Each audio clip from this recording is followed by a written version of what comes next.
दोस्तों नमस्कार, स्वागत है आप सभी का वापस से एक नए वीडियो में। आगामी लोकसभा का चुनाव का डेट अनाउंस हो चुका है और सरगर्मियां बढ़ चुकी है। सारे जिलों में जो लोग उम्मीदवार हैं वो अपने क्षेत्र में दौरा शुरू कर चुके हैं और जो भी लोग टिकट जिनको मिलने वाला है या जो लोग चाहते हैं वो लोग पार्टियों से संपर्क बढ़ाना शुरू कर चुके हैं। क्षेत्र में लगातार लोग जनसंपर्क बढ़ा चुके हैं, यानी चारों तरफ माहौल गर्मा गर्म हो चुका है चुनाव को लेकर। हर जगह चर्चे में है, किसी न किसी उम्मीदवार चर्चे में है। हर क्षेत्र में लोग चर्चा कर रहे हैं कि भाई इस बार किसकी पार्टी बनने वाली है, कि कौन चुनाव लड़ने वाला है। हमारा गोपालगंज क्षेत्र हमेशा से चर्चे में रहा है और इस क्षेत्र में सबकी नज़र रहती है कि भाई इस बार कौन किस पार्टी से आ रहा है। लगातार मैं देख रहा था कई सारे न्यूज़ वायरल हो रहे थे डॉक्टर S.K. रंजन सर का, जो इस बार चुनाव में पहली बार आने वाले हैं। तो आज हम लोग उनके साथ हैं और उनसे जानेंगे क्या हकीकत है, सर क्या सच में चुनाव लड़ने वाले हैं और क्या इनकी तैयारियां हैं, वो सब बात करेंगे। सबसे पहले सर आपका बहुत बहुत स्वागत है हमारे चैनल पे। नमस्कार अभिषेक जी, और आपके व्यूवर्स को भी नमस्कार। सर फेमस सर्जन है गोपालगंज में, अभी बेतिया कॉलेज में प्रोफेसर भी हैं आप, और लगातार अभी फेसबुक पे, व्हाट्सएप पे और यूट्यूब पे चर्चे में बने हुए हैं आप सोशल मीडिया पे कि भाई इस बार चुनाव आप लड़ रहे हैं। क्या सच्चाई है, सच में आप चुनाव लड़ने वाले हैं इस बार? बिल्कुल, मेरे तरफ से तैयारियां हैं जी। अगर एनडीए की तरफ से मुझे प्रपोजल आता है तो मैं बिल्कुल चुनाव मैदान में रहूंगा। मतलब भाजपा से चुनाव लड़ना चाहते हैं? हाँ, एनडीए की तरफ से आता है तो मैं बिल्कुल। आप सभी की जानकारी के लिए बता दें, गोपालगंज क्षेत्र आरक्षित है और यहाँ से अनुसूचित जाति के लोग ही उम्मीदवार होते हैं। पहले से भी एक डॉक्टर साहब जो अभी वर्तमान में यहाँ के सांसद हैं, डॉक्टर आलोक सुमन जी, वो डॉक्टर पेशा से ही हैं और वो अनुसूचित जाति से ही आते हैं। डॉक्टर साहब भी उसी समाज से आते हैं और इस बार भाजपा से अगर टिकट मिला तो आप चुनाव लड़ने वाले हैं? हाँ बिल्कुल, मुझे अगर टिकट मिला तो मैं बिल्कुल चुनाव लड़ूंगा। चुनाव लोग बोलता है कि सेवा के क्षेत्र है ये सब चीज़ें ना, लेकिन पहले से आप डॉक्टरी पेशा में हैं, आप डॉक्टर हैं, ये भी एक सेवा क्षेत्र ही है, फिर चुनाव आप क्यों लड़ना चाहते हैं? हाँ, आपका कहना अभिषेक जी सही है। मैं पिछले 18 साल से सेवा दे रहा हूँ, मरीजों का सेवा दे रहा हूँ, अपने पंचायत का सेवा दे रहा हूँ, गरीब लोगों का सेवा दे रहा हूँ। लेकिन आपको समझना चाहिए कि ठीक है, ये हम लोगों की डॉक्टरी पेशा जो है एक लिमिटेड है। जब आप किसी जनता की सेवा करना चाहते हैं, पूरी जनता की सेवा करना चाहते हैं, तो ये पोस्ट चाहिए आपको, ये कुर्सी चाहिएगा। तो जनता अगर मुझे ये सेवा करने का मौका देती है, ये कुर्सी देती है, तो मैं बिल्कुल और भी अलग तरह से सेवा करने का भाव रखता हूँ। मतलब आपको और पावर चाहिए, आपको और भी कि भाई खुल के सेवा कर सके? बाकी मैंने अगर फुल्ली मुझे सेवा करना है, जिले की सेवा करना है, तो पावर तो चाहिए। पहले से कुछ इस तरह का बैकग्राउंड आपका रहा है? बिल्कुल, मेरा परिवार पॉलिटिकली रहा है। मेरे पिताजी आज 8वां-9वां साल जो है मुखिया हैं सेमरा पंचायत के, और हम लोग जुड़े ही हैं पार्टियों से।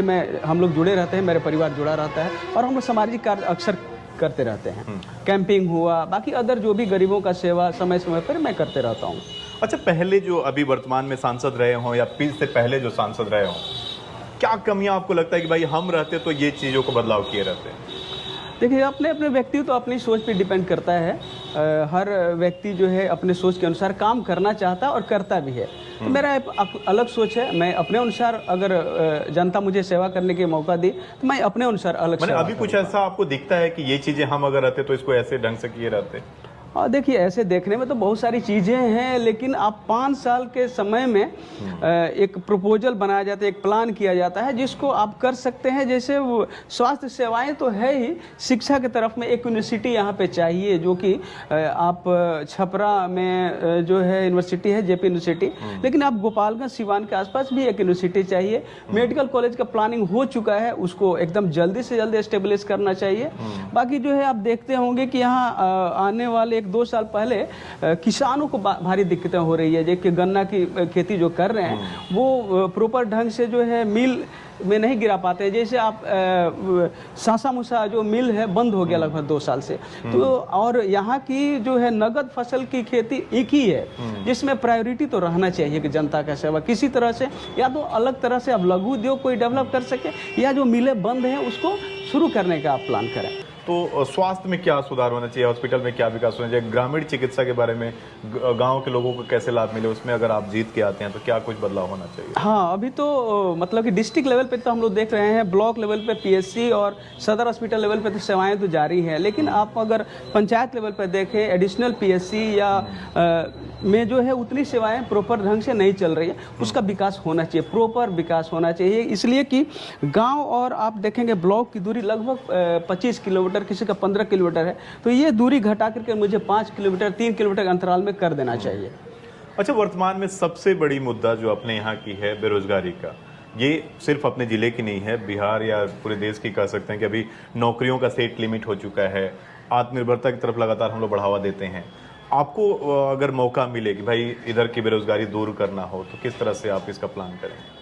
देखिए, ये तो स्टूडेंट्स में तो सबसे पहला चीज़ रहता है, सरकारी नौकरी की तरफ सब लोग झुकाव देते हैं, लेकिन उसमें परसेंटेज 10% 20% या 25% लोगों को नौकरियां मिल पाती है। बाकी नौजवान तो कोशिश करते हैं कि मैक्सिमम लोग पलायन करके विदेश जाते हैं। सबसे ज़्यादा फॉरेन करेंसी सीवान और गोपालगंज में आता है, यानी कि यहाँ के सबसे ज़्यादा लोग फॉरेन में जॉब करने जाते हैं। बिल्कुल, हाँ। तो उन लोगों को अगर यहाँ पे स्टेब्लिश करना हो, यहाँ पे रोजगार देना हो, तो क्या प्लानिंग रहेगी? हाँ, इसमें जो है हमारी तरफ से लगता है कि कुछ लघु उद्योग का बढ़ावा देना चाहिए।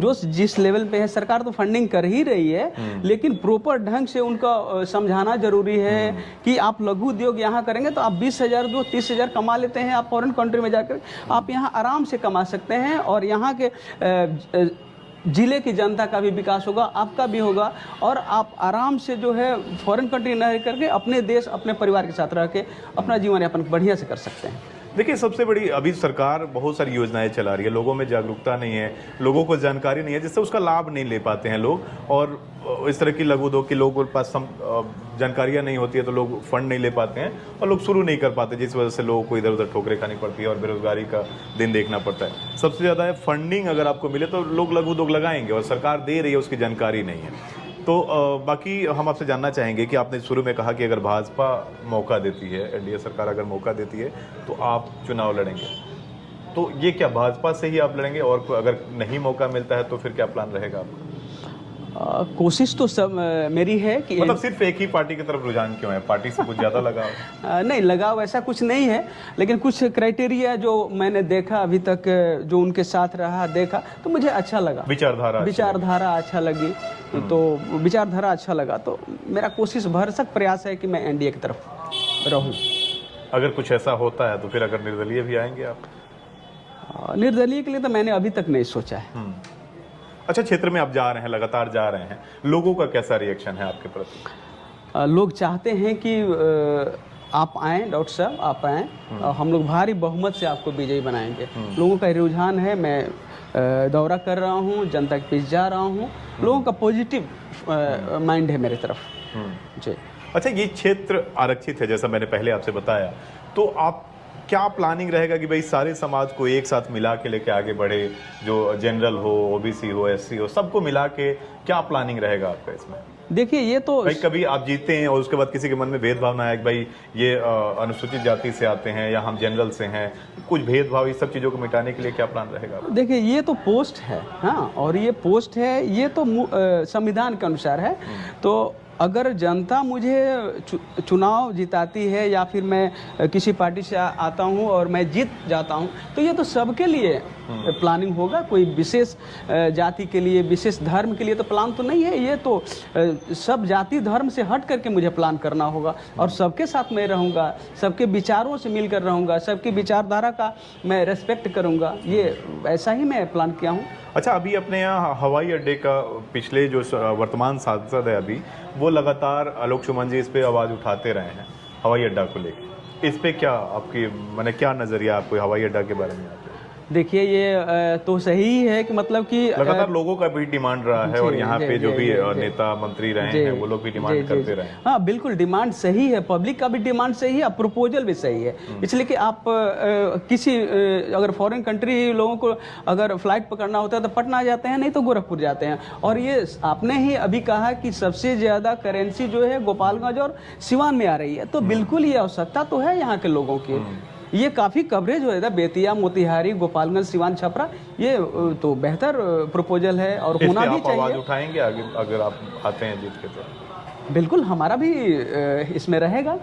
अच्छा, गोपालगंज हमारा एक ऐसा जिला है जहां से लगातार कई सारे मुख्यमंत्री बिहार को मिले हैं, कई सारे मंत्री बिहार को मिले हैं, लेकिन यहाँ पे एक छोटा सा जिला है, विकास बहुत कम हुआ है। यहाँ पे रेलवे को लेके मुख्य ट्रेन यहाँ पे कोई नहीं है, छोटा स्टेशन है, यहाँ से लोग जाना पड़ता है सिवान में ट्रेन पकड़ने के लिए। तो इसके प्रति आप लोग का कुछ रहेगा? हाँ बिल्कुल रहेगा। यहाँ तो आप और हम हर आदमी यहाँ से देख रहे हैं कि कोई जो डायरेक्ट जो है राजधानी से जुड़ी हुई कोई ट्रेनें नहीं है। हर आदमी को छपरा जाना पड़ता है, नहीं तो सिवान जाना पड़ता है। तो ये तो प्रायोरिटी रहेगा ही, किसानों का और जनता का, स्टूडेंट का, महिलाओं का प्रायोरिटी मेरा रहेगा। कम्युनिकेशन तो मेरा फर्स्ट प्रायोरिटी है, किसान के लिए भी सुविधा देना मेरा प्रायोरिटी है।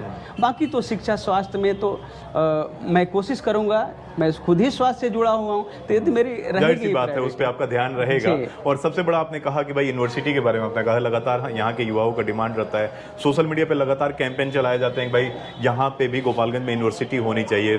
छपरा यूनिवर्सिटी दूर पड़ता है और वहाँ पे संख्या भी ज़्यादा हो चुका है, शायद कुछ लिमिट वो है कि भाई इतने संख्याओं पे एक यूनिवर्सिटी होना चाहिए, इस तरह का। तो गोपालगंज उस यूनिवर्सिटी के लायक मतलब फुलफिल बैठता है कि भाई यहाँ पे भी यूनिवर्सिटी होना चाहिए। और सर ने शुरू में ही कहा बिना मेरे पूछे एक भाई यूनिवर्सिटी यहाँ पे एक होना चाहिए, ये हमारा प्रपोजल में रहेगा जब हम अगर जीत के आते हैं। तो हम थोड़ा सा चाहेंगे कि जो लोग आपसे पहली बार रूबरू हो रहे हैं उनसे अपना एक परिचय दें ताकि लोग आपको जान सकें, आपसे कनेक्ट हो सकें।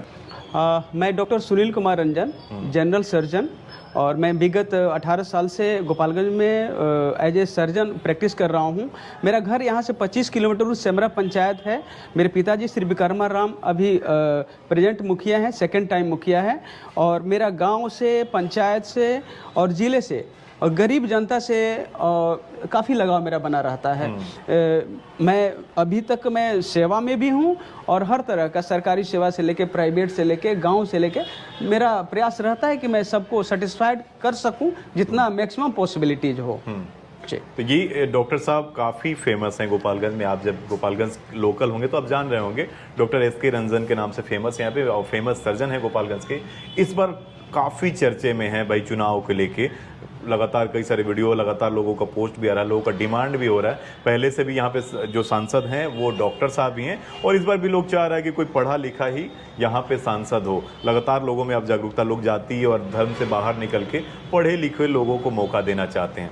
तो इस बार हम चाहेंगे कि जो लोग हमारे व्यूअर देख रहे हैं, जो आपके वोटर हैं, जो बाहर से लोग देख रहे हैं वो तो आपके बारे में जान ही रहे हैं, जो वोटर हैं उनसे आप क्या कहना चाहेंगे, अपील कुछ करना चाहेंगे? हाँ, मेरा अपील रहेगा जनता से कि आप मुझे भारी से भारी मतों से विजयी बनाएं। अगर मुझे एनडीए की तरफ से टिकट मिलता है, मैं आपकी सेवा में हमेशा तत्पर रहूँगा।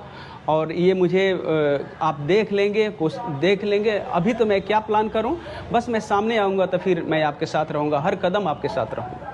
धन्यवाद। चलिए, बहुत बहुत धन्यवाद सर आपको इतना समय देने के लिए हमारे साथ। चुनाव का माहौल गर्म हो चुका है और लगातार इस तरह के वीडियो मैं ले आऊँगा आप सभी को। आपको भी चाहिए कि भाई अब तक तो आपने जो वोट दिया वो जाति धर्म के नाम पे दिया है, अब इससे बाहर निकलने की ज़रूरत है। अब ज़माना बदल रहा है, अब पढ़े लिखे लोगों को मौका देना चाहिए, जो लोग सच में आपके क्षेत्र का विकास कर सकते हैं, सच में आपके लिए जो काम कर सकते हैं, जो आपकी आवाज़ बन सकते हैं, ऐसे लोगों को मौका देने की ज़रूरत है।